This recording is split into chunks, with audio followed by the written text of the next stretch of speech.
parle souvent de la définition de c'est quoi un centre d'amitié autochtone. Pour moi, c'est un organisme qui change le monde une vie à la fois. C'est parce que quand on est en communauté, on a beaucoup de services. Puis là, on se rend compte que quand on part, bien, on est comme, plate à dire, on est quasiment plus rien. On a beaucoup de services avec le centre d'amitié, là. Autant avec les enfants que les aînés aussi.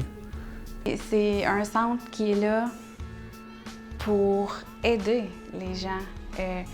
Peu importe les services qui s'offrent dans un centre d'amitié, parce que tous les centres sont différents, peu importe where we need help, the areas where you need help, le centre va être là pour vous aider. Ça, je trouve que c'est une force assez incroyable. L'adaptabilité puis la compréhension des besoins, jongler avec toutes ces choses-là, on manque jamais une opportunité. Peu importe ce dont tu as besoin, il y a toujours quelqu'un qui va t'aider à travers quelque chose. Si tu as besoin d'aller prendre un café pour jaser, ben tu y vas.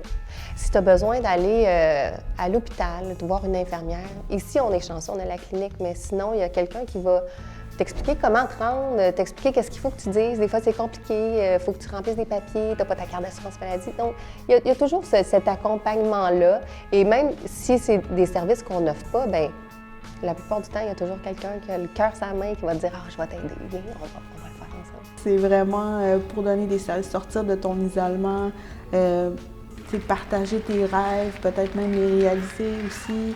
Il sert beaucoup de tremplin en employabilité. Il sert beaucoup aussi de repères pour des gens qui sentent loin de leur communauté, qui sont seuls. Ils se retrouvent là. Un centre d'amitié, c'est quoi? C'est un genre, tu peux aller là pour prendre un café, discuter avec tout le monde. Tu sais, vraiment, on peut t'aider à faire un CV si tu cherches un job, imprimer un fax, tout ça. Tu peux faire comme des appels anonymes. Si tu as un problème, tout ça, là, vraiment, tu peux venir ici, tu peux en parler de tes problèmes à quelqu'un. Si tu n'as pas de personne à te confier. C'est ça, c'est un milieu de vie. Moi, je pense que si j'aurais eu un centre d'amitié quand j'étais jeune, il y aurait beaucoup de choses que j'aurais pu éviter. C'est ici, on fait beaucoup de prévention, de sensibilisation auprès des jeunes. En faisant ça, on comprend pourquoi, mettons, OK, ils retournent à l'école, mais là, ils lâchent l'école, ils s'en retournent.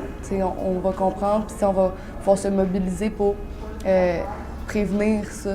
Je pense que ça va être ça, les défis, c'est de plus prévenir que de guérir. La plus grande force du mouvement des centres d'amitié, c'est d'être réellement connecté aux besoins terrains. C'est construit en fonction des besoins qu'on vivait à tous les jours.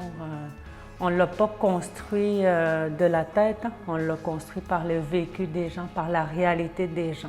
Puis sans le centre d'amitié, je pense que je sais pas où ce que je serais. Je pense que je ne veux pas y penser. Je serais pas là, c'est sûr.